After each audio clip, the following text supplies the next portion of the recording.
So other people will keep coming in, but maybe I'll just go ahead and we'll get started. So in lots of ways, this is like a mini midwinter gathering when people would get together and share a meal and share stories and share teachings, and have that time just to be able to listen and to learn and to share their thoughts, and have that close time together that helps to rejuvenate us and help us to get through the rest of the winter. So in some ways, this is a mini midwinter, and some of the people that are speaking will be talking more about what that means and what the longhouse means. And I just want to welcome everybody here and to acknowledge that this is being hosted by Abiji Walal Malutanej and Women of First Light, with support from the Catherine Donnelly Foundation, which we truly appreciate.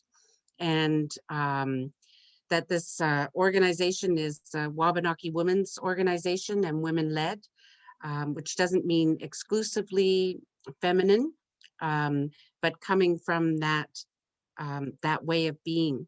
So with that, I'm going to pass it to Ron to do the opening prayer. And then the first part will be due as like a talking circle where the speakers are talking. And then after that, it'll go to more of a session, more of a discussion, and people can ask questions and such. So just want to welcome you all and thank you. And it's good to be with you on this very cold winter night. And with that, I'll pass it over to Ron, and we'll let everyone introduce themselves, Ron, when you're starting. Walalan. Wait, Lewinish, Gadui, Tamka, Yolpa, Chizagam Nilcho, Wolastoqewi Edli, but it was all dated. You'd Wolastoqewi, spasaqsit possesom and Lewis, Naga Gaka Gos Wagodam, Naga Malsam Wagodam.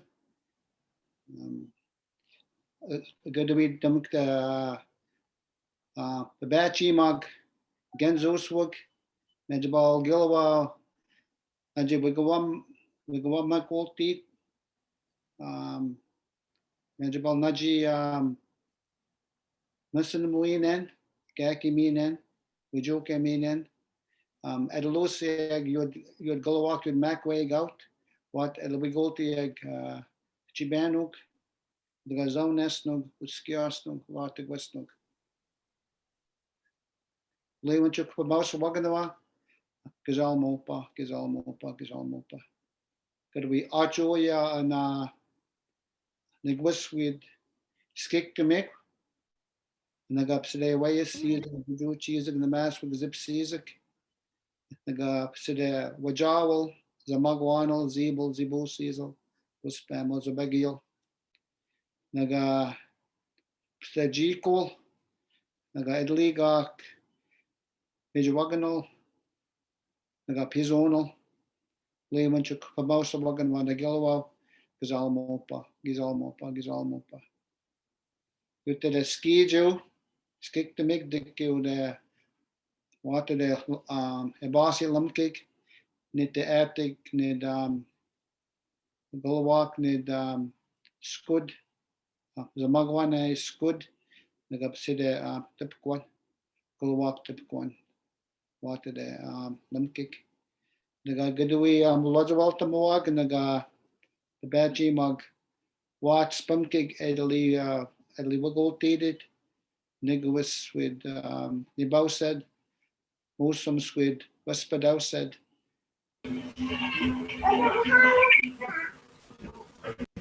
Meetux with Muzigis, Naga Missizig, Naga Nahazizig, Possesom. Najabal Yud Hamaka, which Kwabazik and Nagilawa, Najagaki Minia, Gaki Minen, you'd go walk by Mousawagan, you'd at the good go walk, Macway goat. Did lage.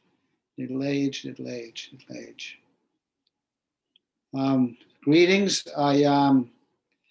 I use my Wolastoqewi miigam'agan, my holistic language to greet you. First and foremost, I want to introduce myself.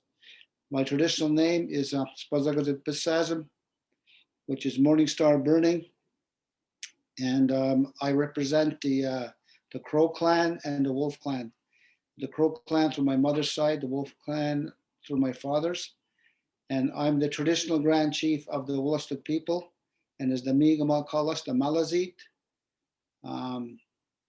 I was lifted as the Grand Chief in 2016 by Wolastoqewi grandmothers who held a traditional government, traditional ceremony to lift me as the Grand Chief. I send my gratitudes to all life. First and foremost, I ask the ancestors who dwell in the east, the south, the west, and the wise ones from the north to come be with us tonight, to join us, to guide us, to teach us, to direct us, to heal us as we walk this good wed road. And I asked our greatest mother, the earth, who provides all life, that what we need for us, that sustains life. I thanked her for all the animals, the four-leggeds, the swimmers, the creepy crawlers, the flyers. And I asked them to come and join us tonight. And I thanked all the trees in the forest, the medicines and the food that grow, and as well as the mountains, the valleys, and all the water systems, the brooks, the rivers, the streams, the marshes, the oceans, and the lakes. And I asked them to come join us tonight. And I was thankful for their life. And also I asked the above world, where our grandfather sun and our grandmother moon dwells, and our brothers and sisters, the stars, and our father sky, to come down, also to guide and direct us tonight. And here in the center where we are at Wabanaki, and the place of the people of the dawn, here in Wabanaki homeland, in the center, I just ask you all to be part of this session tonight, and that we may be guided and directed by the ancestors who dwell around us. And so that was my opening gratitude prayer to all of creation. So to that, I'll be silent for now and pass it along. Yeah, oh, and what I said at the end, nidlage. In our language, that means let that be so, let that be so, let that be so, let that be so. Tahoe. Thank you, Ron. So we're going to pass it to miigam'agan to speak about the midwinter gathering and some of the longhouse teachings, and we'll come back to Ron to share teachings a little later.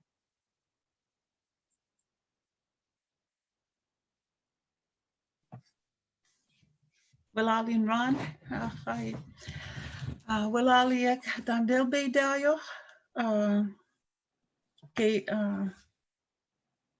Gelukai, Mimajuahan, Kunmuk, Satgedu, Nenmuk, Glusuahan, Hi, Vijay Wattahaya, Glusuahan Mina, Kidnu Mahamigyo.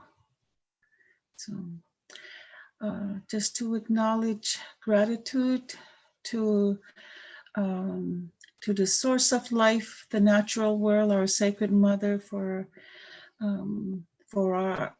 sustaining us. So, and thanking all of you for joining us this evening, and that the sharing circle, the sharing tonight of echoing the voices that's been we've been listening. Many of us have been on this road for a long time, and so we've been listening to the elders before, and the elders that are among us, which is the children, the grandchildren, the young people. And I feel like tonight what we share, and it's a tremendous honor to have this space to do that. What we share tonight is nothing new to many of us, but it's just confirming and that it's in us all. So I always draw back, for me, the language, and I want to share maybe who I want to acknowledge who my clan is Jagechk, Akonutomakonol. I was born in a community called Skinwabadich, and I feel like this is where I know, I don't feel like this is where my teachers are when we talk about our homeland and our sacred mother, the tree life, the water life, which is where my clan is from, the plant life, all the four-leggeds and all are the first teachers, the same teachers that were the original teachers of our ancestors. And those were the ones that is where our clans come from. So my area that I want to talk about is the longhouse, our understanding about the longhouse. Just one perspective of it, because it requires all of us to experience that, the longhouse, and for us to share that experience of it. So tonight, our talking circle is called Wabanaki Knowledge Holders Session. So we all know what Wabanaki means, people of first light, and the holders, Gennemug. Gennemug is something that we hold as our responsibility. And so knowledge in our language would be also, we would translate that to Gejidug. And it's Gejidug is about all of us. We know this knowledge and we come together just as life is meant to be, how we weave ourselves together. And it takes not one or two people to create language, culture, and it takes a whole society and generations of changes, and the way our languages formed itself. It's very verb-based, and our each word in our language always has multi-dimensional narratives of understanding. So so when I look at, here's how my mind works. So I look at the word knowledge and what does that mean for us? And so it's Gejidug, and it's talking about the understanding of that deep sacred knowledge. And so we're also in the time of Bunamujuwegwi'skwaq, Edlilajultig Uchid Abik Najid, the one who will return. So Bunamujuwegwi'skwaq is what is understood as month of January, and Bunamuj is talking about I think it's a Tommy cod, or the return of the Tommy cod, and that's they've arrived, and so we have a ceremony and they sustain us. So it's honoring of that time, of that moon, of the return of the Tommy cod, Bunamujuwegwi'skwaq. And Abich Najid is now getting ready for the midwinter, and midwinter is different across the country. as I was saying earlier in our discussions, our relatives, the Anishinaabe, are already having their midwinter ceremonies, and our relatives, the Mohawks, are, I think, preparing or already in have the fires lit. And here in the east, further east, it's around the new moon or the beginning of Abijinajik, which is February.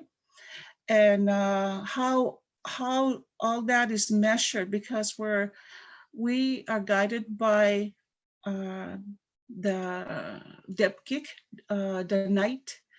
And so why the night? Because we look to our ancestors, we look to our extended family, the cosmos. And so we light the fire here in the furthest east around that time in the new moon in February, the coldest time of the year. And so it's the time when the sun goes down, and about an hour after the sun goes down, we look up, we're following the seven sisters, the Pleiades. So you pay attention, and each time when the sun goes up, you go out. It might be halfway to the middle, and then so once they arrive an hour after sunset, in the middle, right straight above us, is our marker of the lighting of the fire. So and that's Mauhadamudim. Is how the longhouse people have been. And so we work with the return of that energy, Abichinajid, if I'm pronouncing, Abugnajid, I'm sorry. So I'm just kind of marking that how important it is to be guided by who we're following, who our ancestors were following, and how they responded to our extended family and to the animal world. So the midwinter was celebrated. It's significant, like when we say like 10 days, 10 days is a bit different understanding for us than when we say 10. It's not we need to understand what that is saying too. When we speak in our languages, like Neut Dabusis, we're talking about a deeper level of understanding about not just an elementary linear way of looking at life, where in 1, 2, 3. So when we say Neut Dabusis, all that has those similar stages of life. Each day, each night is very significant to what we're supposed to be focusing on and looking to. Neut is to that oneness. As some elders would say, the first tobacco, the first everything is to the creator. So that's that oneness. Dabu, too, it's the understanding about that partnerships, because we don't have equal in our language, but about partnerships. And that means responsibilities, what responsibilities. So, and then ceased, number 3, that ceased is the energy that kind of seals the deal. Energy of that whole, like the 3 is creating that tripod in our lodges or so on. But I don't want to go into too much about that, but I want to keep emphasizing how important it is to understand how the language was colonized, and how important it is to begin to indigenize or look at our language, heal our language, and understand that it's multi-dimensional, and that I think Western science is finally adapting or creating new language to be able to explain indigenous knowledge. So I don't want to, I know we have a very limited time, but I just want to emphasize my part about from my, about that as the foundational piece to what we're talking about when we're here to talk about Wabanaki knowledge. We almost have to flip everything upside down that we had been raised and we've been conditioned to think. And so to reevaluate all the negative words that's been in all languages, you know, so, and so midwinter is to honor the time of, when we look at it, it's always through understanding the whole language is very feminine based. So a lot of the whole narrative of our language is through a woman's body. Our whole worldview is, when we speak, is working with the analogy of a woman's life stages. So when we look at midwinter, when we look at spring, we're talking about the sacred mother now is in gestation. So midwinter, she's now in halfway in gestation. And in the next 2 months is silk at spring, and that's the great opening. We're just coming out of Gesik, the winter solstice. So the seed has opened, and so all, like, we're in that past the 3 months of gestation. So if you look at it all like that, I'm just gonna probably close now, but I just want us to begin to look at life ways, how through observing how a woman is and all her bodily functions. Because keep in mind, all our ceremonies is mimicking the creator, the sweat lodge, the moon lodge, and so on. So we're in that time of honoring the great life. And she's the only doorway to Eulalia.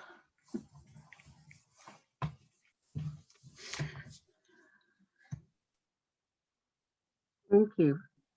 So we're going to pass it to Jane now.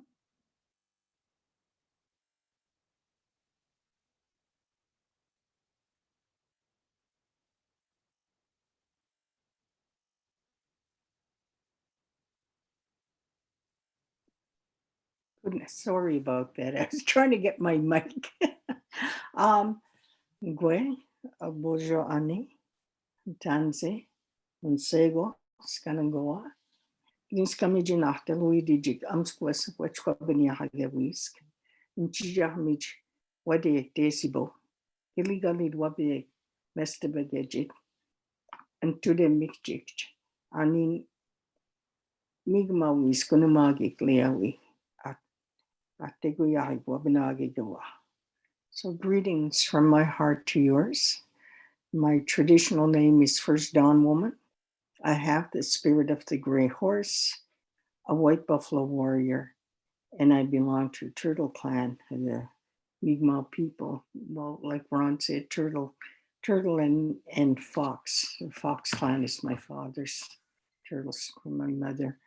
And I am a Mi'kmaq woman from the traditional lands of Untitled that are now sometimes called Cape Breton. And I am a citizen of the Wabanaki Confederacy.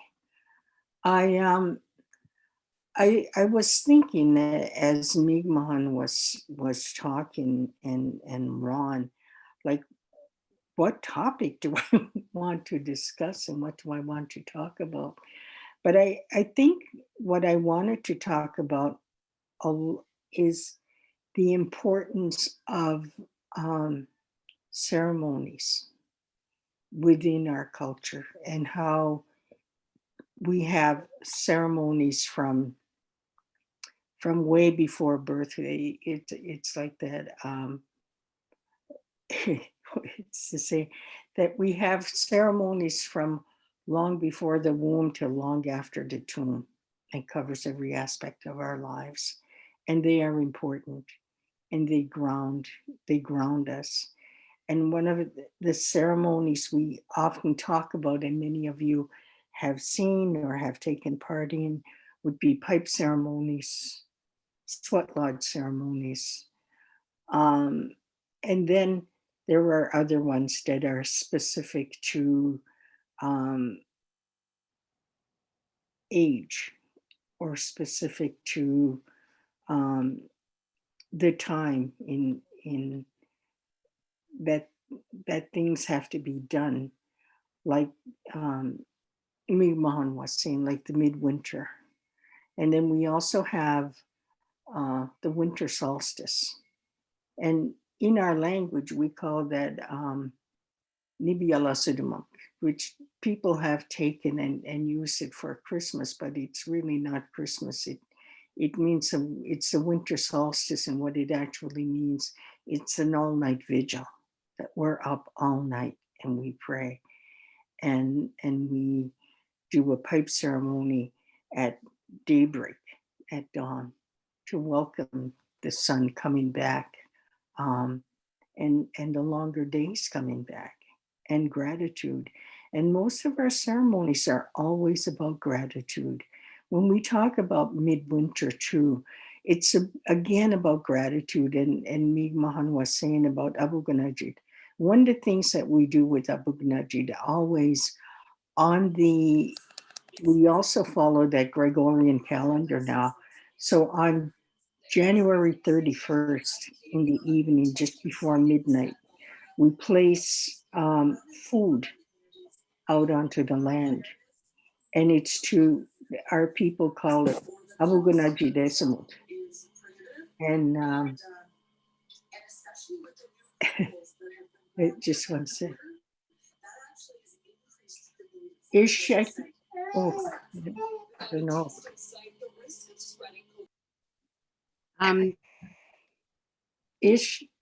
Yes. So thank you. I just want to ask if you could turn off your mic because it's kind of, anyway, sorry. Your mic's back on. Okay, we'll try again. Now I lost my train of thought. Anyway, so it's always about gratitude. And so a lot of times we say we put that food out on January 31st, and we call it abuganajid esamut. And the purpose for that is to be grateful. One of the things our people always did, that food was always shared. Food was never hoarded. Food was never, it wasn't kept just for the family. It was always shared with other people. It was always shared with our own people. It was always shared with the people who came over, who settlers and anyone who came.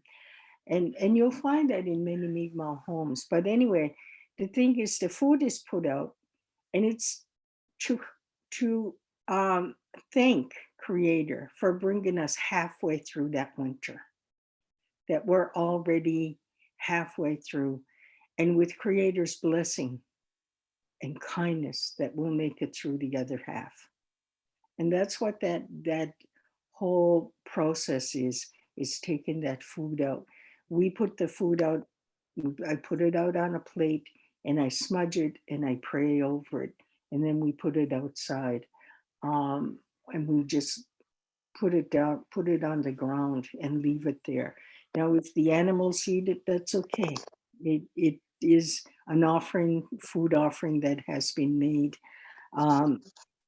for that month or that year, or for the winter, for that winter months. We also have many other ceremonies but that one is an important one right now, this time of year. And we also have many other ceremonies like Miigam'agan was talking about. We have the summer solstice and the winter solstice. And one of the big things about the winter solstice too, and many of our, I think this in the summer one, is we have a ceremony called the forgiveness ceremony. And it's about relationships. Our culture is about relationships. Like miigam'agan said, it's not a hierarchy, but it's about relationships. It's about building those relationships and sitting together like we are now in a circle. Nobody is above anybody else. Nobody is beneath anybody. And that we sit together as equals, speaking to each other, and always remembering that, you know, that we're all children of Creator. We all work together, and we all have gifts. And that's a big thing, is that we need to remember we all have gifts to give to the world. There's a reason. That's why we came here. We have gifts that we need to share with the world as individuals, as human beings, as races, as different religions, as different countries. We all have that, and it's up to us to, it's like those pieces of the puzzle. It's up to us to put that puzzle together to make a complete picture. And that's how we have to work together. And it's about loving each other, caring for each other. And you know, the Mi'kmaq honor song, it says, you know, in the words that when they're translated, it says, you know, let us, he talks about being like in the manner that Creator intended when he put us here on the earth, is to love one another, to be kind to each other, to take care of each other. And that's what our goal is, always, to be kind. And I know I'm taking up too much time. Because I know we have several other speakers, but there's a quote that I really like, and I kind of wanted to share it with you. And it's a quote by Chief Orville Looking Horse. It's probably one of my favorite quotes. And he says,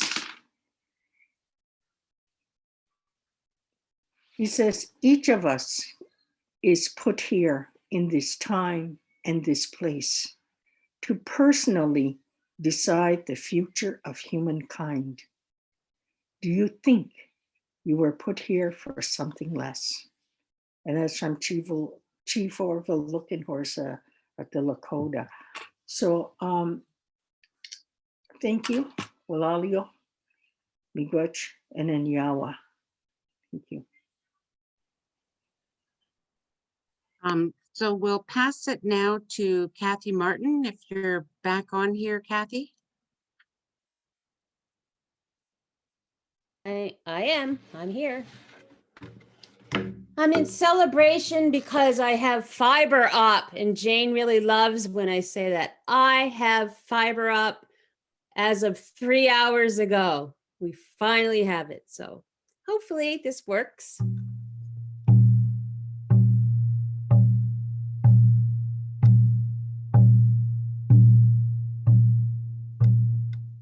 I love bringing the drum with me because it helps me to figure out what it is I'm supposed to say, because I never really know. But it also represents the heartbeat of our Mother Earth, and it represents the heartbeat of our mother. And this is the language that we heard for up to 9 months, a little more, sometimes a little less. And it's a language that we all understand all over, all those that have a heartbeat that know this.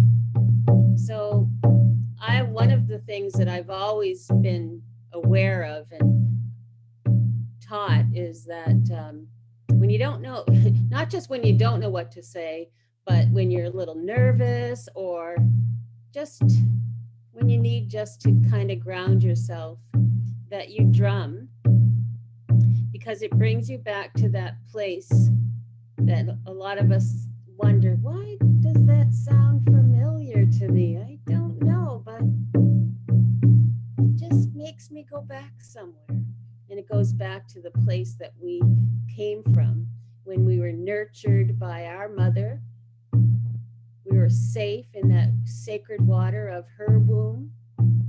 We lived in that womb because that's where we begin our life. And this is our first language.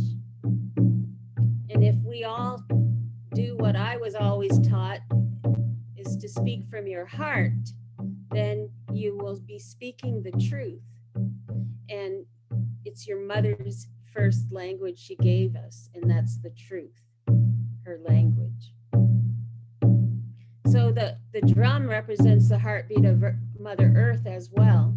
And when we drum, some of us, we drum not for performing. We drum because it's our gift to share and a gift to use in a way that will help people. And sometimes they say when you drum, it's double praying.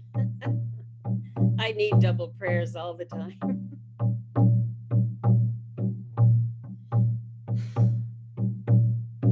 So today is a really beautiful day. It was sunny, and I started getting all these calls from my friends and people that I really honor and respect, because they heard that there was this big development going on down at Peggy's Cove, and there is. It's a new look for Peggy's Cove. They're building roads and a big, huge look-off deck and buildings, and it's really changed. But the concern is that coming from mostly the miigam'agan is that we have several sweetgrass patches there, and sweetgrass is one of our 4 sacred medicines, as many of you know. And it's considered the hair of Mother Earth, and it looks like hair when you know what sweetgrass is, because it blows like hair amongst the rest of the grasses. And then we braid it, and so it also looks like her hair that way. So I was just so happy that people just wrote right away. They weren't angry. They were just saying, what do we do to save this? One of the very few patches of sweetgrass that's left is, in these around us, and we have to keep them. So I think it's a sacred thing. I know it is. Peggy's Cove, it's maybe one of the biggest tourist places of all time, but it's also a sacred place. And we were talking about it earlier before we came on to the show here with this circle. And we all, many of us shared how sacred it is when you go there. You feel it, you know it. It's a place where, 200 and something souls left the planet, and they crashed the Swissair, and it's right near that place as well, and that's sacred. It's the ocean there is their burial ground. So that's just been on my mind, and how happy I am that during this time of truth and reconciliation, when we're not, reconciliation times is not to fix what is wrong and come in and take care of us and decide what's best for us. It's a time to work on your own world and find out how you, as friends of the miigam'agan, of the indigenous people in this country, how you can support and hold us up while we do our work. And also that those settlers, those friends of ours, it's time that you do some of the work as well, so that we can keep going with having these talks and talk about all the lovely things we talk about. But it's time that things like protecting the sweetgrass, it should be helped and understood. You don't have to believe in it, but just respect that it's very important to us. And that's about it. I'm going to quickly give you a little quick thank you. It's not the ending, it's just like a commercial break, you know, it's trying to get you back together. Yo ya he hey ya he yo.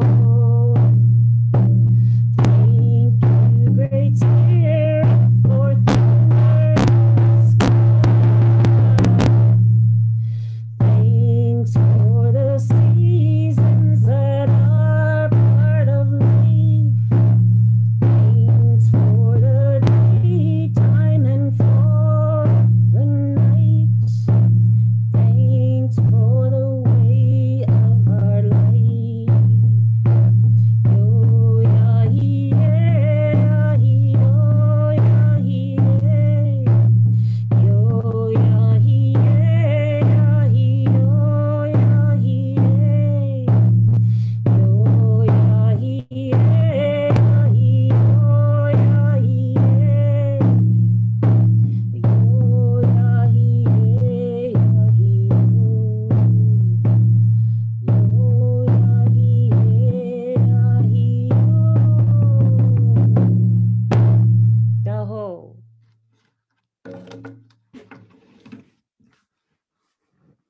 Malal and Kathy. Mhm. So if Alma is ready, I'd like to pass it to Alma and ask that she introduce herself first. And then after Alma, we'll see if Ron wants to share some thoughts with us.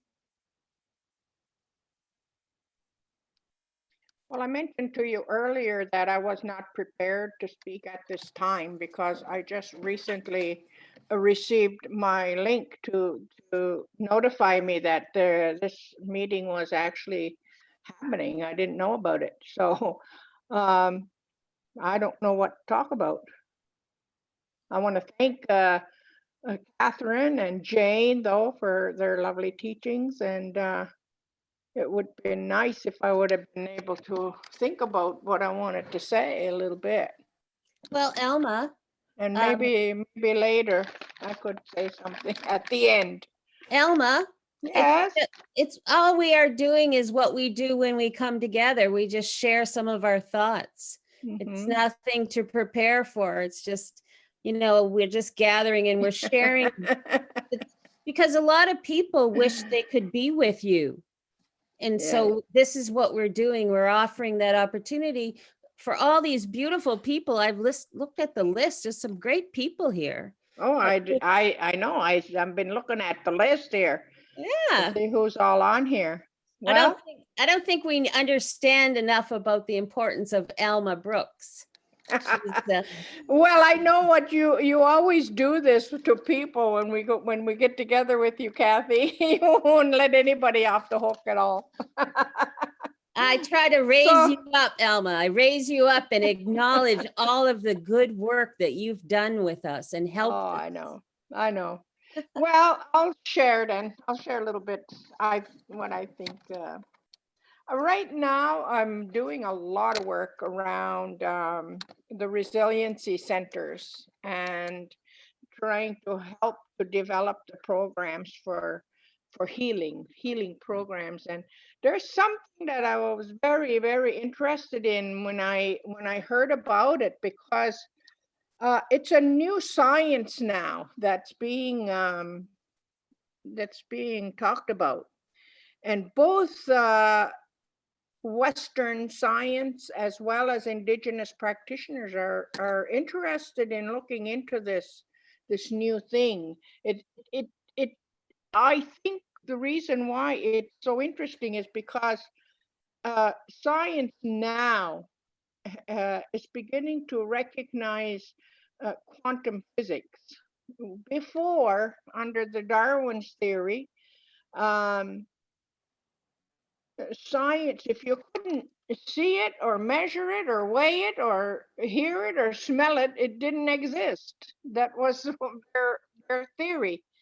So, but our ancestors always knew that all things in life are connected. And I was surprised to learn that science didn't understand that. That wasn't a part of their thinking at all, and I couldn't believe it. But I found that out recently. So now they're starting to look at it much more the way our ancestors did. And one of the things that I learned was that the human being, each one of us human beings, we have 50 trillion little tiny cells that make up our body. And these little cells are organized themselves in communities. So our skin is one community of cells, our hair is one community, our eyes, each one of the parts of our body are communities of cells.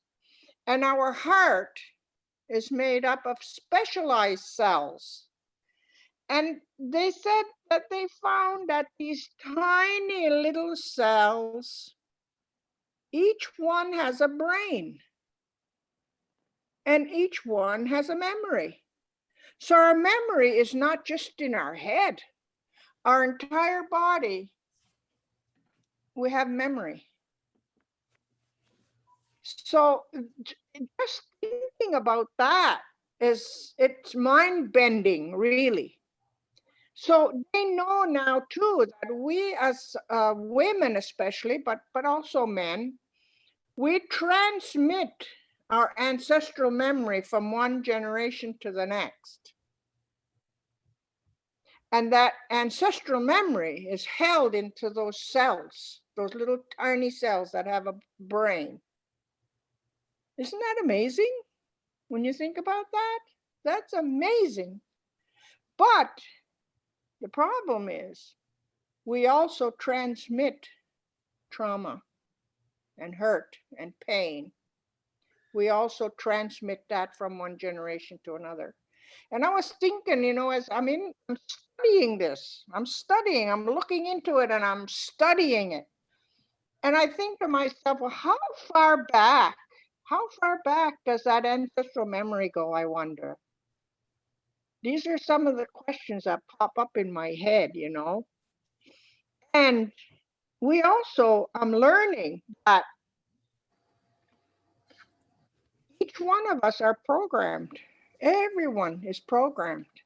And right from the third trimester in our mother's womb, everything that she hears and does and says and learns, everything is programmed. It influences our development in the womb, right in the womb, right until the age of 7 years old. And at the age of 7 years old, we begin to then use our conscious mind. We develop a conscious mind and a subconscious mind. And they said that we're not driven by our conscious mind at all. Unconsciously, the driving force is our subconscious mind.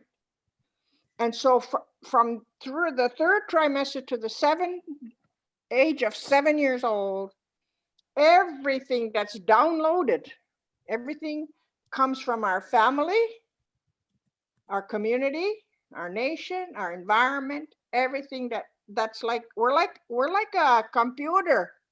We're like a computer, blank slate. And everything is that data that's downloaded. And that's what sets the stage for our life. So that's programming. But because now they're beginning to understand how that epigenetic transmission happens, we can reprogram ourselves. Because, you know, many of us grow up in very traumatic conditions.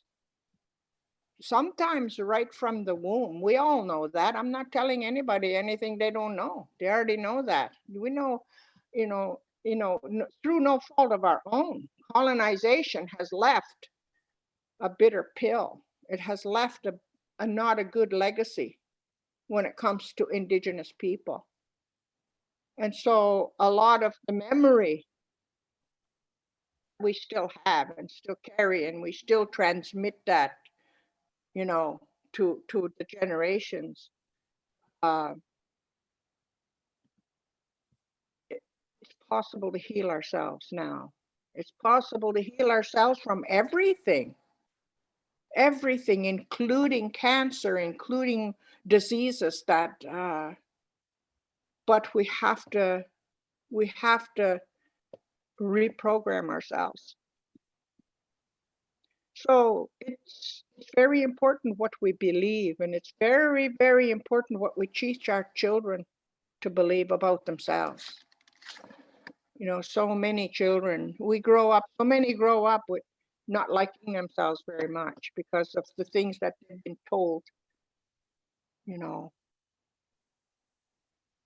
all their lives, most of their lives. They've been told things that didn't give them what they need to be well and healthy and loving themselves. So that was some of the things I've been learning. I'm also reading a book. Like that's what I thought about when I heard Jane's when she read that quote from her author. And I have a favorite author also. My favorite author is Vine Delorier Jr. And I've got every one of his books, and he's a wonderful author. He talks about, in this last book, just before he died, he released another book, and it's called The World We Used to Live In.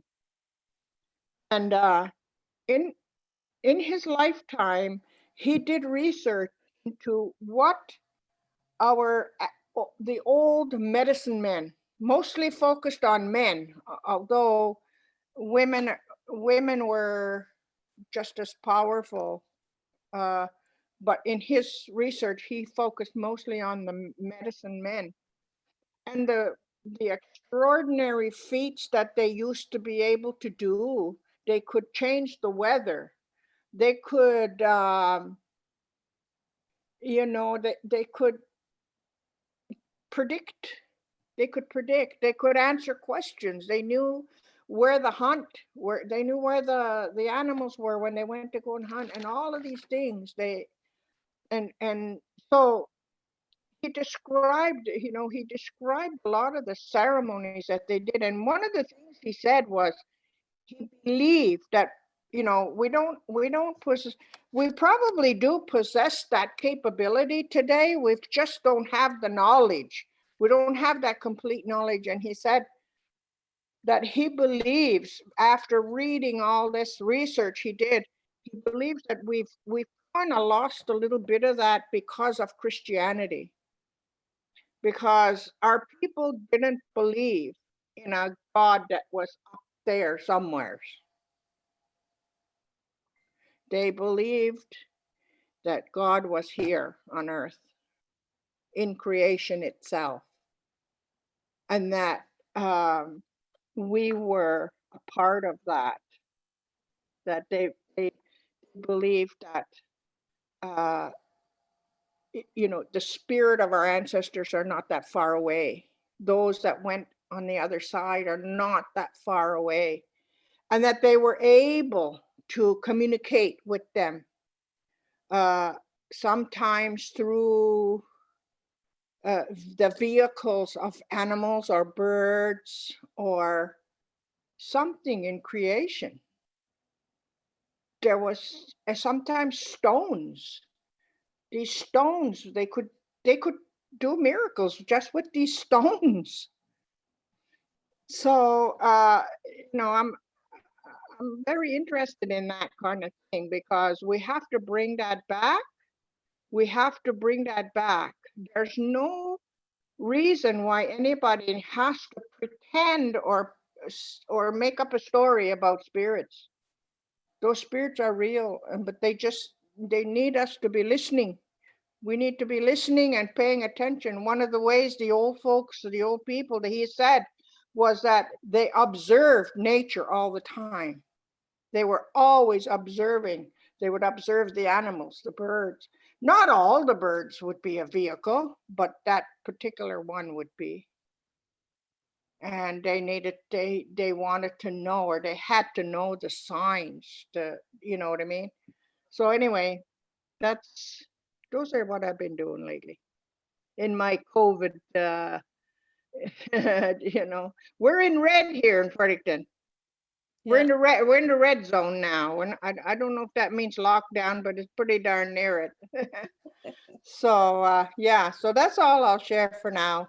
And thank you for Catherine for. Well, I'm Oh, surprised. you're let everybody talk. I know. Well, thanks for telling us things that you didn't think you had anything to say. I know. I was reading the comments, Alma, and so many people are just loving hearing you. You could talk about the man in the moon, and we would be happy with that. Yeah. You knows I love you. I love you too. Guess Yeah. All right. Thank you so much, Alma. I was going to actually say the same thing.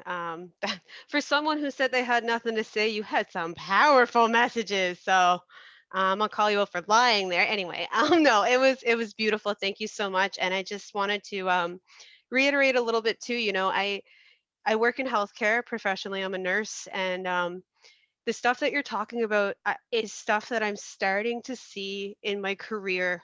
But I've always known, because they're things I learned in ceremony. They're things I learned from elders. You know, and to me, it especially resonates when talking about child and maternal health, because that's what I'm really passionate about. And that, you know, that prenatal time when you're talking about that third trimester, you know, those are things we knew. That's stuff I learned growing up, you know, like those are teachings. When you're carrying that baby, you don't consume violent media, you watch what you say, you watch what you think, like everything, because it transmits, right? You're totally like, it's so amazing though. You're right. It's cool to see it being confirmed now by science, being confirmed in Western medicine, that they're like, oh yeah, you guys are right all along. It is really cool. So I'm so happy you talked about that. And someone in the comments too had mentioned, you know, the way things work biologically. And it to me, this is always one of my favorite things, because we do live through our grandmothers, right? We know that we're a matriarchal society. But the way those cells work, you know, the cell, that egg that becomes you, actually exists inside the fetus of your mother, inside of your grandmother. So your grandmother carried that cell that became you know, and that is so powerful. But that's something we always know. We know that we come from our grandmothers. We know that we belong to them.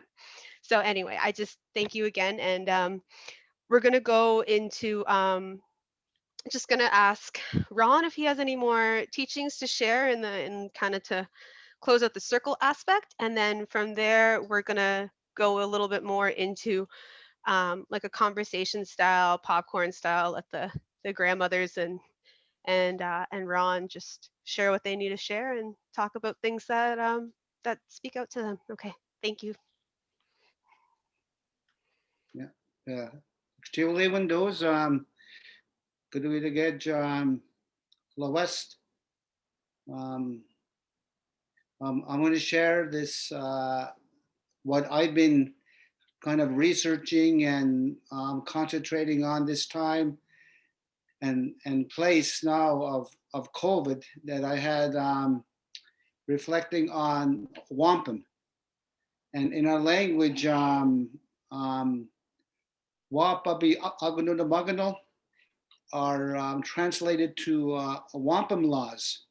And I was gifted this book by Amanda Myron, that she found at the Wolastoqewi and miigam'agan Center up at UNB, and it's Wampum records.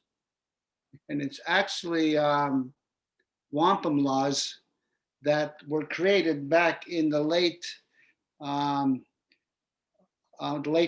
century and recorded by Lewis Mitchell. And then after Lewis Mitchell had recorded it, and this was all in the language at the beginning, in Wolastoqewi and miigam'agan Passamaquoddy Wabanaki, which is our language, and how our wampum laws unfolded. And I was moved by the word wapap, which derives from the word Wabanaki, or the Wabanaki people, or Wabanaki, which is one person who is from that confederacy of the people of the Dawn, and Wabanaki is the homeland of the people of the Dawn. And the word Squaban, and we have a woman, Sandra Lovelace's daughter. I think it's miigam'agan's, her brother married Squaban, and her name means it is dawn. Dawn has approached. The word chkwa or chkwi or chkuya, it means that it's coming, that it's coming to this time and space. And wapab is wampum, or a wampum belt. So in our language, wapapi spasaqsit are wampum laws. And our people actually, at one time and place within the longhouse system and the governance that they ran, followed those wampum laws to the T. And they had recorded wampum. And I am deliberately wearing the quahog shell, where the wampum is made from. And these are wampum beads. And this is the wampum, the small wampum belt that was gifted to me by the grandmothers when they had installed me as the Wolastoqewi Grand Chief. So they had instructed me to carry this when I go and either do ceremony or speak publicly. And I have a few wapabil here, a few wampum belts that I'll talk about in probably a couple minutes. And these wampum laws back then, our confederacy used to meet every 3 years, and they would gather, and they even and eventually went to Ganawage, which was the center fireplace of the confederacies. So they would meet with the Mohawk people, and plus the Ottawa, and the Ottawa was the buffer between the Mohawks and the Wabanaki, and they were the ones that kept the peace between us. And there's so many stories about our people in battle with the Mohawk people, and eventually we created this beautiful wampum law and wampum belt to create this peace with them. And so I just wanted to share some of the language with you that that goes along with wampum and Wabanaki, Chquaban, and the and to be clear, like we always, like what we were taught younger, that wab means white, like wabe yogeg, but really, if you look at the word, it does not reflect on the word white, but it reflects on the word light, whatever brings light to something. And wapab, the apab means rope. So it's like the rope that ties the white or the light together. So this is where that truth comes from. And I was always told by my teacher and good friend, the reason why the white part of the wampum is there, that white portion of the wampum defines truth and transparency and clarity. So that's why we have the white portion of the wampum.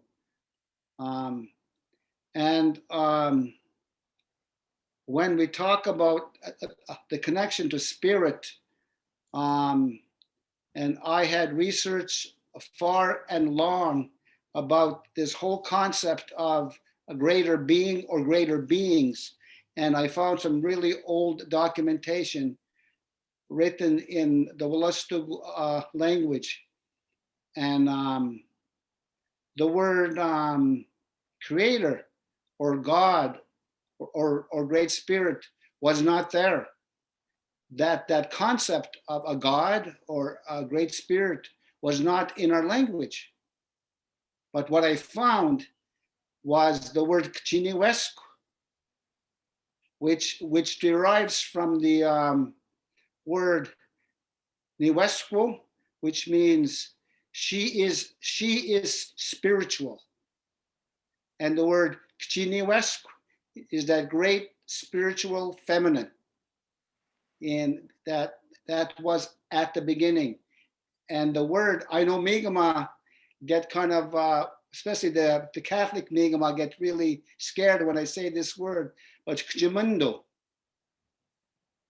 that does not mean the devil. K'chimundo means that great mystery masculine. And that word mundo derives from the word mundo huhiga, which means he floats off or adrifts off, meaning they're like out in spirit somewhere. So that great mystery masculine is K'chimundo, and the great mystery feminine is K'chiniweskwaq. So when I pray in gratitude every morning and every evening, I always address those two great mysteries, K'chiniweskwaq, the great mystery feminine, and K'chimundo, that great mystery masculine. And within our creation story, at the beginning, they're the ones who created life. And correct me if I'm wrong, it really takes two to tango. You know, my mom and dad made me, not a God or a man just didn't make me. So these two great mystery beings were the two seeds that created life. And they're the ones who lowered the sky woman down on the turtle's back here. That's part of our beautiful creation story. So I thought I'd share those teachings about our language. I'm a studier of our language, and I just love our language. When I start to get so deep into the core part of the words, then I dissect the word to find out the real meaning of our words. So what I want to do now is talk a little bit about wampum. So this is wampum. It's from the quahog shell, and wapap, we say that. And this is a very clear white wampum that was gifted to me by Gisitanomog quite a few years back, and he had instructed me when I use this, that when I speak, that I always speak the truth. So when I hold this wampum, when I'm in circle or when I'm in ceremony form or even speaking with government, I use this wampum to hold to speak the truth.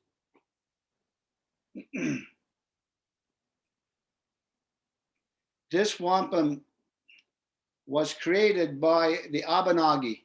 When we had our Wabanaki Confederacy in Vermont approximately 5 or 6 years ago, they had created this wampum to gift the Wabanaki bundle. And this is an old style wampum belt. This square represents Guanundawan, which in our language is the longhouse.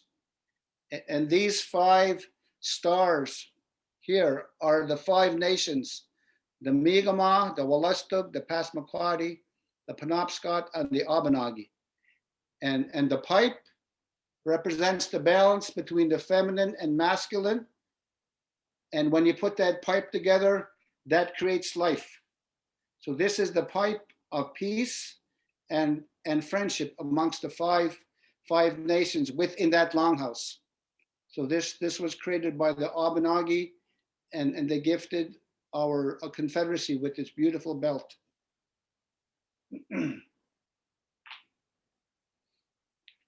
Now they also gifted us, the Wabanaki Confederacy, this belt. This is a wider belt and a much longer belt. This consists of the two confederacies, the Haudenosaunee Confederacy, which is on this side, and this side is the Wabanaki Confederacy. As you see, that there's 1, 2, 3, 4, 5 of the Wabanaki nations, under our longhouse. And here, there's 1, 2, 3, 4, 5, 6, 7 of their confederacy nations. And in the center is the Wabanaki longhouse and their pipe that brought both of our confederacies together. This is the first time that the Haudenosaunee and the Wabanaki Confederacy had joined together in union in over 250 years. And that was a very powerful time, that when we had that confederacy. And at the ends, the reason that they leave the ends open like this in all the wampum is that they can continue the wampum, to like put more wampum to continue the connection between us. So I thought I would share some of the wampum teachings that was passed down to me, and we need to get back to our traditional wampum laws through the Wabanaki Confederacy, and we have to, especially in miigam'agan, I really urge the women there to lift a Grand Chief through the traditional ways, and you as the grandmothers need to get together and put that longhouse back together, because we need to join that confederacy once again.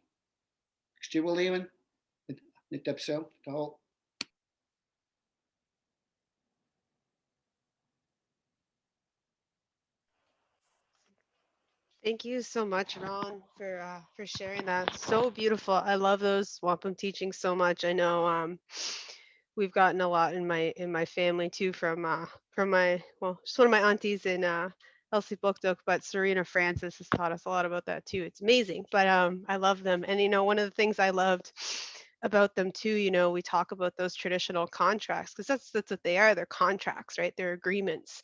And they're like those tripartite agreements, right? They're between the peoples, between two different groups of peoples or different nations, but they're also with spirit. And I think that's a lot like what a lot of our laws and stuff now are missing, and people kind of miss that teaching in there too, that it's, it involves spirit. And I love that when you spoke about those the divine, like the feminine and the masculine, because I always learned, the way I always understood our teachings too is that greater power, when we talk about it, is really love, and if you want to manifest that as a being and call him creator or God or whatever, but there is always this energy that connects us as human beings, that connects us to the land, to the water, and to all the other things that we learn from. And it's love. That is that higher power. To me, at least, that's how I feel and how I understand it and how it makes sense in my life. So yeah, thank you so much. I love listening to your teachings too. I could listen to any of you guys talk all night. Unfortunately, we only have the 2 hours, so we're gonna do a little bit more of like popcorn style conversation now. So if any of you other grandmothers have things to add or comment on, or anything that's just sort of speaking to you, your heart saying you got to share to this group, please do. If anyone has any specific questions, you can type them in the chat, and then maybe after people have talked a little bit, we can check those out if we have time.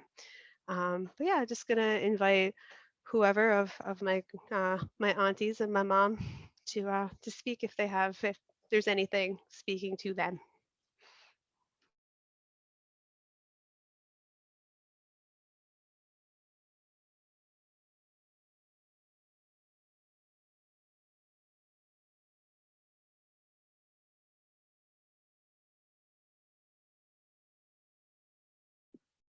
Yeah, what Ron was talking about, I just wanted to add, like in our language, when we talk about the wampum belts and treaty, in our language in Mi'kmaq, we call treaty akonutomakonol.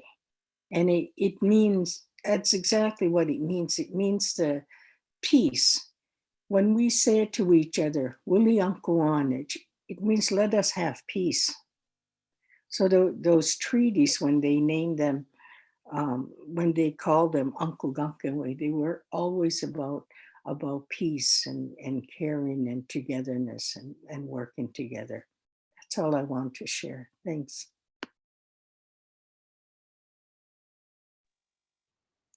Hi, everyone.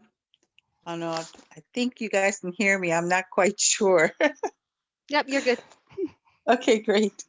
I just wanted to talk about the importance of recording and documenting our elders and everything. And that's what I was in the process of doing, is going to the Elders Center. And I figured, I'm 55 now. I'm able to go to the door now and be respectful about it and say, I think we need to share some of these stories. And so I said, and try to get there. But then, COVID just threw everything off the tracks of everything. But I'm still determined that I will get the elders together to be able to come, because I purchased all this equipment, this recording equipment, and I'm working with the school also. And because I feel like, they have so much value that needs to be shared. And reconnecting the youth and the elders together, I feel like that's even very, very important. Like it's like one of the highlight right now that I like to try to really address in my community. Is there's sort of like and I may offend somebody out there yet, but I'm going to say it anyways, that there's a disrespect, not only from the youth to the elders, but sometimes from the elders to the youth. So I want to sort of reconnect those little bridges that seem to be on over troubled water, So, but I feel like if we can get some storytelling going, engaging them together, and they may have learn from each other. So I just wanted to put that out there and just say that I with the documented and the recording, I'd love to do it, even if I sit there like Oprah style or something, just to get them, just to get connections of something, little stories. And because I remember growing up in Malice with my grandmother, and my grandparents were Uncle Charlie and Sugi's Anime. Everyone, that's all I called him. Everyone called him Uncle Charlie, Sugi's Anime, Bernard. So we grew up in the cabin all summers, and it would be like Monday to Friday during the summer, and 1 week would be the boys and the other week would be the girls. And that's how my grandparent had us. And if something happened in the family, then we'd all be there. Everyone take their kids there if there was a family emergency or something. And I remember the stories that we would be there listening and, around the fire and everything, and learning our prayers and quilting and hearing doing all kinds of stuff. We even did archaeology in there one time ago in the backyard. We were digging out like old plates and everything. It was interesting. It was fun. And I'd like to see something like that happen again, even if it's like a camp or something, for everyone to get away. But this is all post-term of COVID. The other thing I wanted to mention right quick is language. And right now I'm working on a transparent language app this is with Nashua, New Hampshire, and they're called 7,000 Languages. And we're halfway through that program now of development. So we're at like unit 5 and lesson 5, and we got quite a bit of stuff, and we have all youth that are doing the actual recordings, and of course we're getting advice from the elders. But I just wanted to put that out there. And I was talking with Mary Amatelic, and I asked her if she wanted to be a part of that also, that we could put the Stiglisha dialect into that transparent language app. So we're hoping to have this done in the fall. So, and like I said, sharing the language, and I think that'll be great if we can get the kids to use this app, and even adults. There's a lot of adults that don't speak the language also. I didn't speak the language myself until I moved here 33 years ago, is when I started speaking Mi'kmaq here. So I just wanted to say that. Thanks.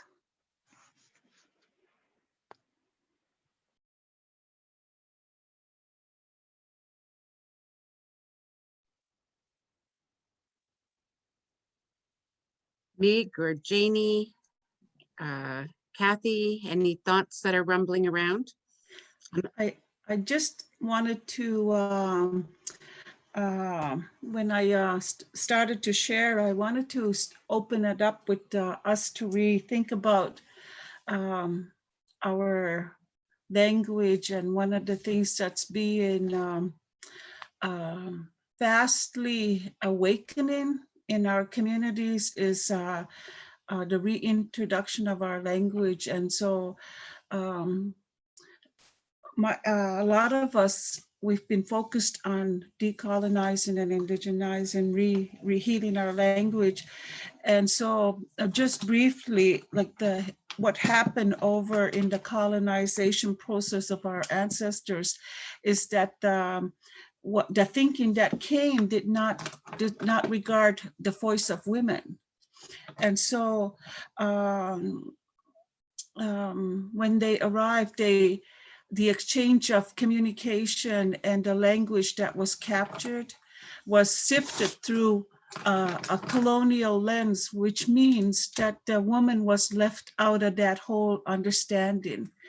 And so when we relook at our languages that has been demonized and so on, we're realizing that these words were describing, because we understand our language is multidimensional and there's no derogatory words, and that the language we understood to be our mother tongue. And so, and what does that mean? Like, these are areas that we really need to revisit about, that Ron and Jane touched on, and now our speaker about the value of relearning and reconnecting to the language. So we started to, in looking at that, and what was left out, and even the interpretations now that's been recorded through dictionaries and so on was sifted through the Christian thinking, so on. So the colonialness of it. So the creation story, how the woman was left out of that, is that we only hear now about Gluska. I keep wanting to speak in our language. We're not hearing no longer Malsum, and now Malsum is not even part of that creation story, and they were looked at as the twins in some of the stories, Malsum, Gluskap, and how they were born. And so Gluskap was the good twin, and Malsum was the jealous one, or Malsum was the wolf or the canine that helped Gluskap transform the earth and recreate the change, the evolution. But so when we look at Gluskap and Malsum, these are our creation stories and how life transformed and evolved. And so the rites of passage that Alma and Jane and Ron talked about the stages of life, and that partnerships of the feminine and the masculine. So we know that the rites of passage, that most important time of when you're 6, and Alma talked about the 7. So 6 in our language is like we talk about asogum. So asogum is like that consciousness. Your asogum is you're coming into that subconscious state, or like the Alma said about 7. Anyway, so those are all in our language, in our numbers. So coming back quickly to the partnership of Gluskap and Malsum is describing the feminine and the masculine. Gluskap is a time when a young boy is coming into manhood. Glusuwahan, the throat, is what matures. So the male receives the gift of voice, the gift of voice to speak the truth from the heart. So Malsum talks about the feminine, because the root word for mal is maldo, the blood, the moon blood. Asum is our breast milk that we like some. And so when you look at the root word, that's also describing the extended families of the aunties, and sugwis, the one who breastfeeds, or the one who we breastfeed from. So that creation story is so important to really look at that, because we understand that every civilization has a creation story. Those are the foundational pieces of our belief systems and how we are as a people, values and all that. So when you look at the language and how the woman was left out of that equation, all of a sudden everything becomes male oriented, and the place of women was that's how our systems get colonized, is to displace women. And it's been done to on the other side of our sacred mother in Europe. The women were displaced, and they debated the same way that the Native people were put through that debate, whether they had souls or not. And that's how European women and women on the other side of our sacred mother was treated like that. So even like when we talk about Niska, is talking about Nichan. So when we say Nichan, we're talking about our eggs. Remember that song? Yeah, we're going to sing that song in a minute. We have a song we need to sing. So, I'm just putting this, plugging this in, because I think this is where we start to open that research questions, and and look at everything else about our language. So I just wanted to mindful about the time, putting that out there. Thanks, Ish.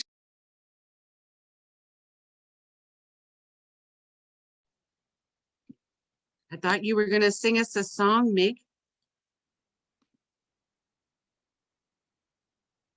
Is that Coral there? You want to sing us a song, Coral? I think this is our nighttime bedtime song. So.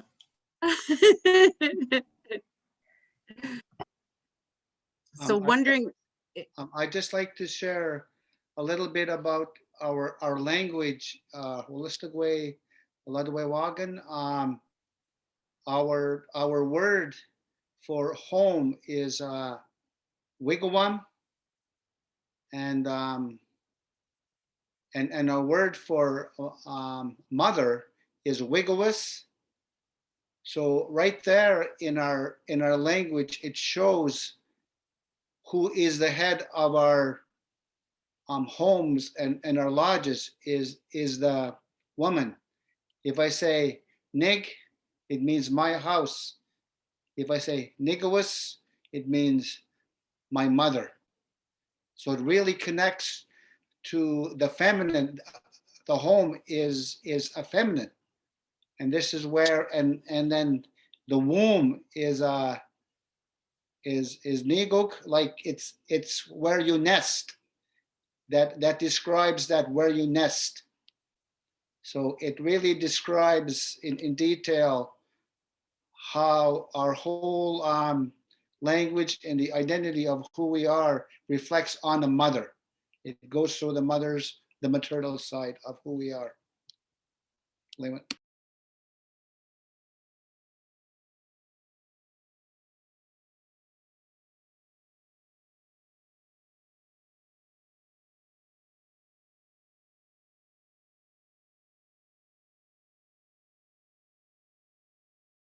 Mig, are you two gonna sing? Coral, do you want to sing? I could drum with you. No, No. you don't want to sing? This You woman sing. knows what she wants. How about if I sing you a little lullaby that my son loved? Oh, good idea.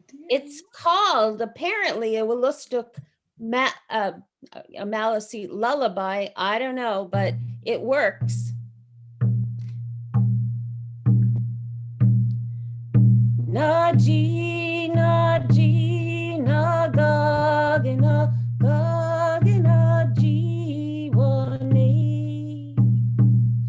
Away, away, gina, jiwane. Away, gina, jiwane. Away, away, gina, jiwane. Naji, naji, nagagina, gagina, jiwane. Away, away, gina, jiwane. Away, gina, jiwane. Away, away, gina, jiwane. Naji, naji, nagagina, gagina, jiwane. Away, away, gina, jiwane. Away, gina, jiwane. Away, away, gina, jiwane.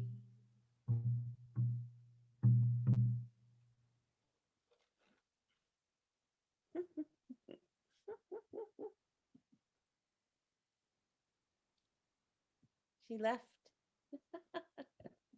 She went to sleep.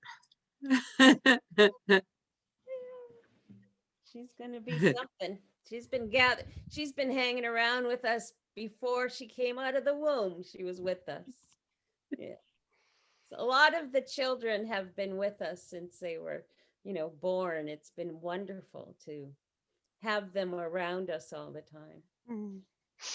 So again, I think that's one of the things that I think gets lost a lot in translation when we talk about things moving from our traditional teachings into colonized and modern day stuff, is how much those kids really mean, how knowledgeable they are, that they when the way I learn things, is that in those first 7 years and those last 7 years on earth, you're the closest to creator.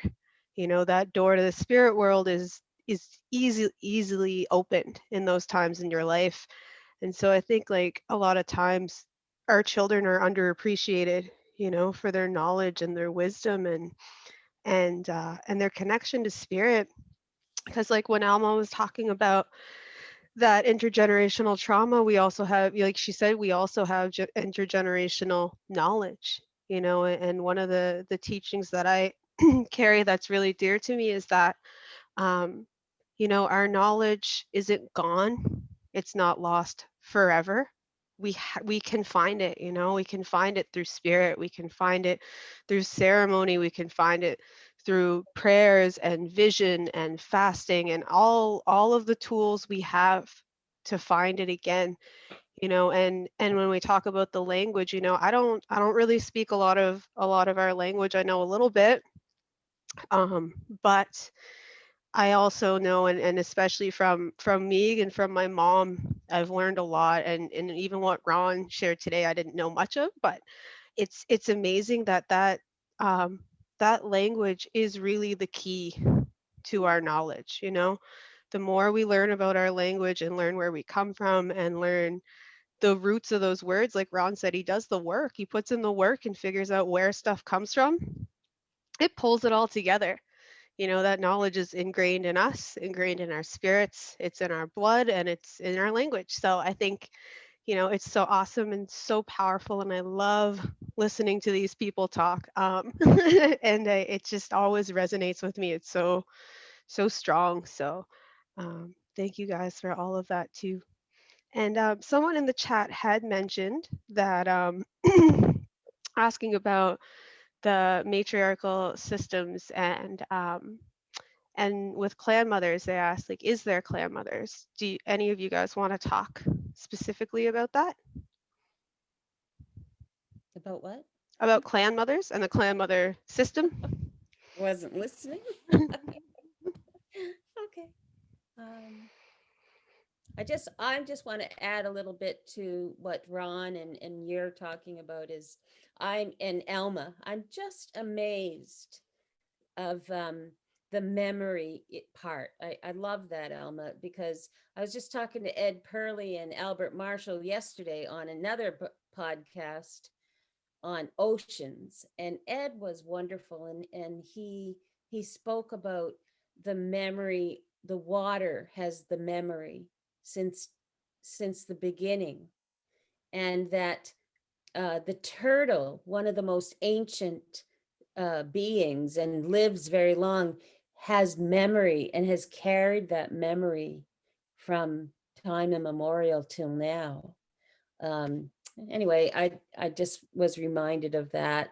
And I often say that air and water are really the only two things we should be fighting for everybody right now, because it's important, because that's what most of us are made of. I mean, most of the human being is made of that.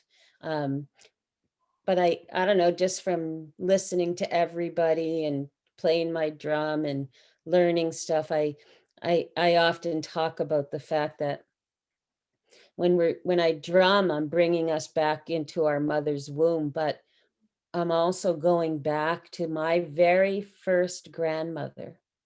And if you just take a moment and think about your very first grandmother, and that you still carry that sacred water because you're made up of it. And I just think that's profound, as Ron and Gisatanomuk would say, you know, it's just profound. So thanks for sharing all of that. It's been like, I feel like we're spoiled and we're kind of getting away with something, that we're actually sitting here just chatting again like we do all the time. And Wabanaki, Women of the First Light came about from many, many, many years of constantly getting together and doing ceremony and peace and friendship gatherings and going to conferences and realizing that we just loved coming together and eating and drinking tea and chatting. And then we said, you know, we need to share this. And we need young women to get this information as fast as they can. And that's our role. And so it's been great to have, I'm not ending this, I'm just saying, you know, it's been great to have Paulina keep us in line, because we need to be kept in line. And anyway, so that's what I was thinking about, that water and how it's connected to us and the heartbeat. Yeah, I'm done. Clan mothers, clan mothers. You're going to talk about clan mothers. That's not what I was going to talk about, but Okay, you don't have to. You can do yeah, whatever you what want. I just wanted to say was when you talk about the Wabanaki, the Confederacy, and we are neither really, we are not patriarchal and we are not matriarchal. We are matrilineal. What we really are is we are more egalitarian, where there is equity and equality between the men and women. That's all I wanted to share. And I wanted to add to continue to add, Jane, that you know, it's difficult when we keep having to define ourselves through outside of our worldview. So English language is not doing justice to us, you know, and as Alma talked about, you know, Western scientists have to evolve and create new like epigenetics and you know, quantum you know, quantum science and all that. That was in response to bringing the spirit into science.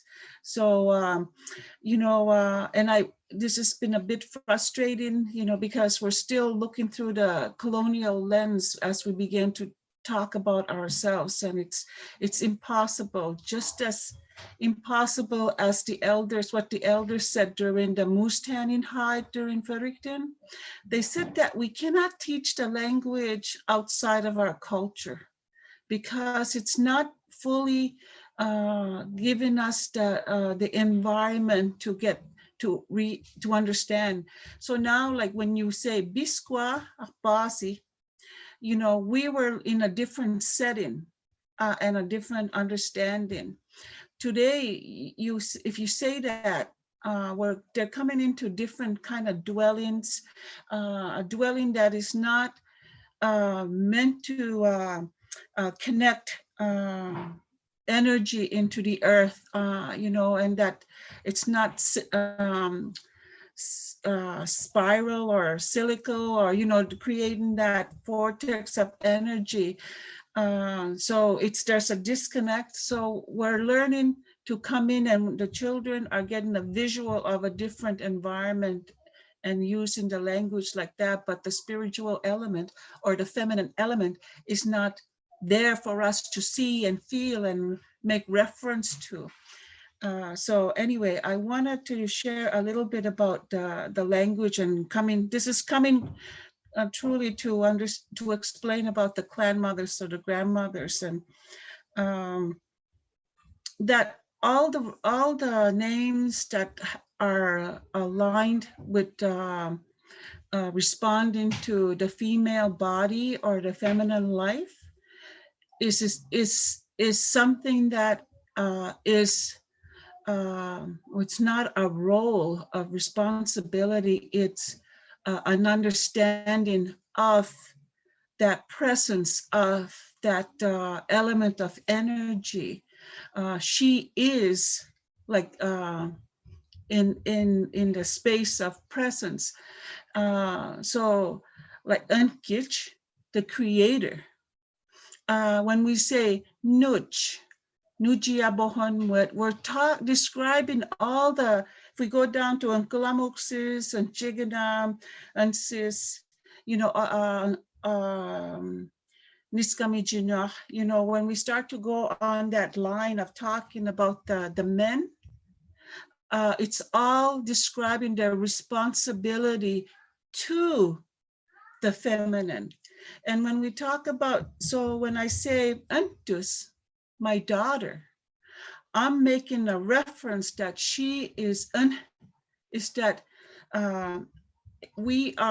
she is the carrier of the lineage, the clan mother, Dus Dordem, Us is recognizing the feminine. So she is the holder, she is the being of the carrier of life. You know, like Jane said, that's matrilineal understanding. You know, when we go back into the Western thinking, when we talk about like absolutely like matriarchal is talking about, in the Western sense, genderism or hierarchical genderism, and matrifocal. Like I feel like that we are matricultural, like we're matrifocal, matrilineal, and I don't forget the other word, but anyway, these are the foundational pieces that are needed to create true egalitarian, and I don't like using academic terms, egalitarian systems to honoring, but it's just much more than humanness. When we're speaking, we're not talking as human-centered, because when we say, it doesn't distinguish if we're human or animals or plant. And like we're talking from the very beginning, like the oneness, like that we belong, like Ron talked about, Neek, he says Neek, that's how we say it too. But we understand ourselves as the egg. Alma talked about that 32,000 life forms in us. And it's not just the outer world, but the inner world. So Was it, the word you wanted matricultural? Yes, matricultural. Thank you. And so the matriarchs, like, or Ankijina, Niskamijina, according to the mother in Eskasoni, the clan mother in Eskasoni, Sarah Denny,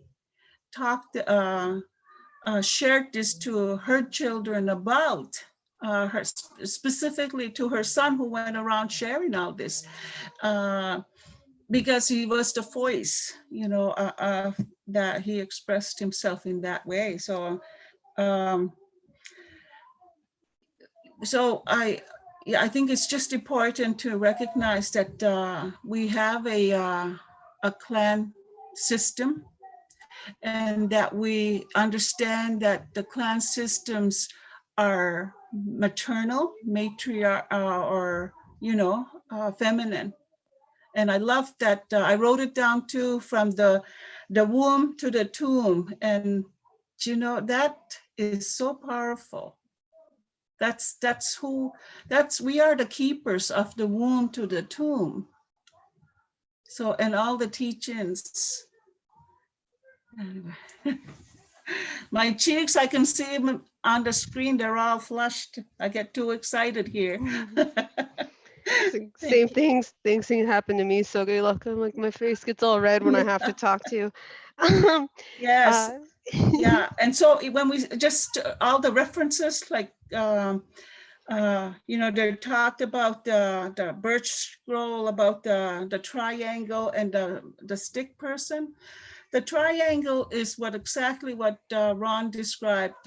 Neeg is the feminine, and Neeg, all the eggs and the life force is held in that, and that is recognized as the miigam'agan, our clans, and that represents the woman. So she had that triangle holds all those nijing, all the eggs, miigam'agan, nijang,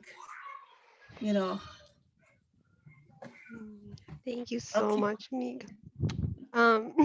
So we're just gonna kind of wrap up a little bit now. I love everything you guys share.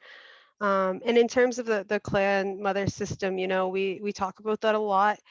And it's something, I mean, we could do a whole 2 hours on it, but really what it is, and we talk about, focusing and acknowledging that we come from our mothers, our grandmothers, talking about that life water and really honoring that, and even though some of the teachings may be lost along the way, or you don't have them all, you see it in a practical sense in Indigenous families. Everybody has that grandmother or that auntie that everyone else in your family answers to.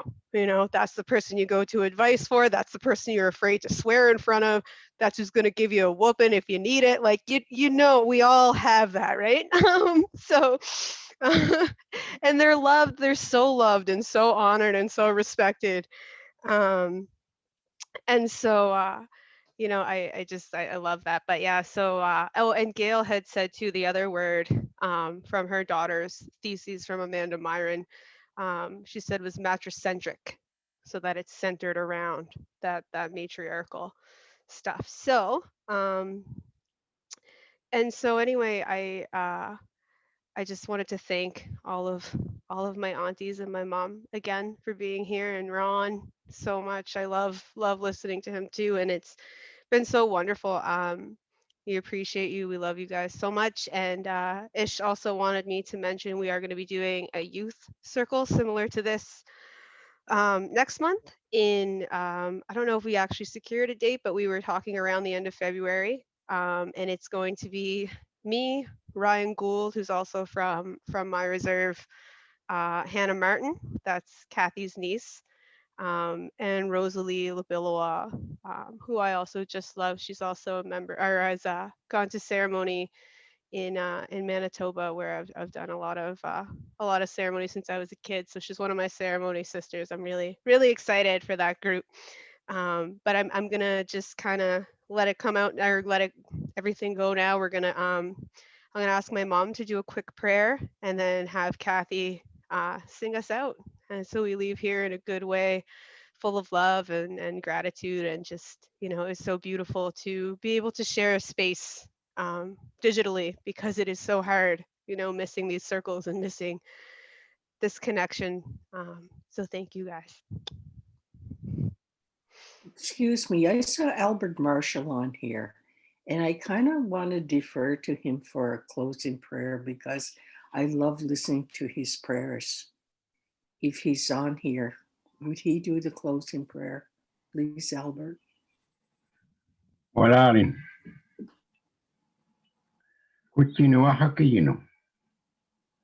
Amiskara melwi walari radi jiglo hidepi ina muya. Walali melwi hitantel mawali.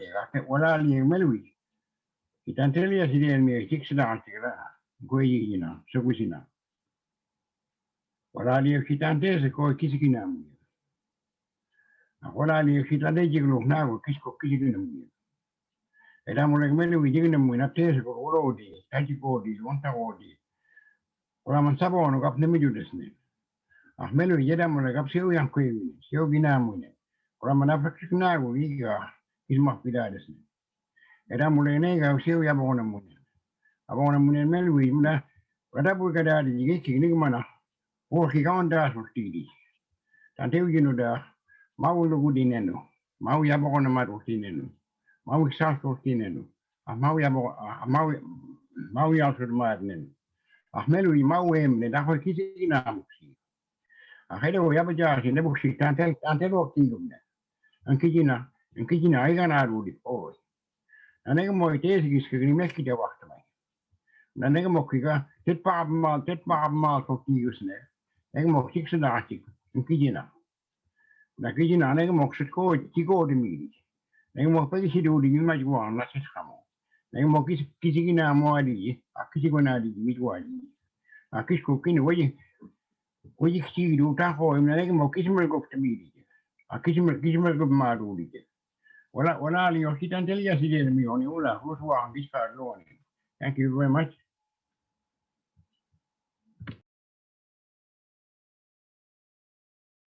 How did we do, Albert? Walal and Albert. How did we do, Albert? Unfortunately, I came on a little late. Thanks for my friend Stephen from Ontario. She sent me that kit. And if I had known, I would have been set out too. I've learned so much tonight.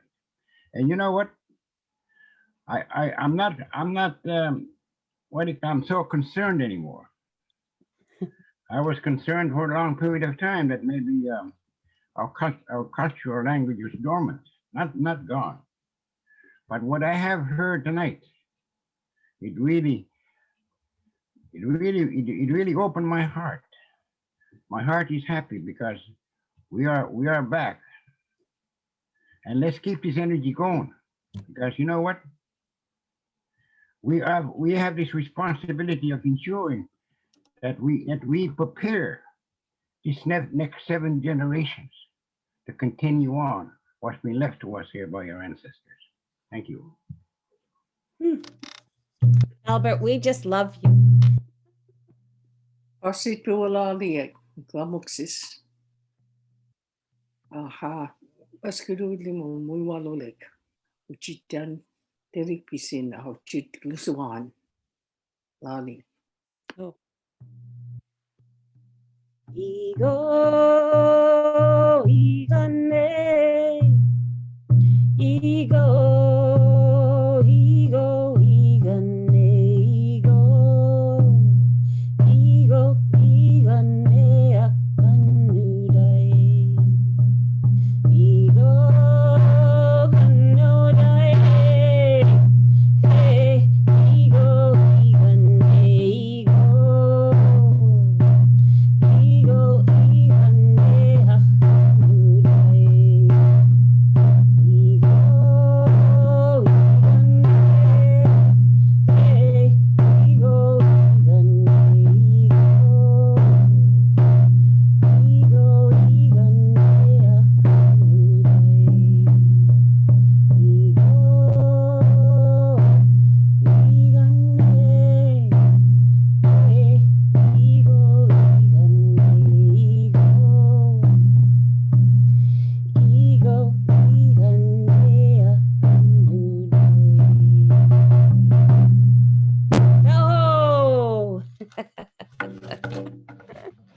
Walalio.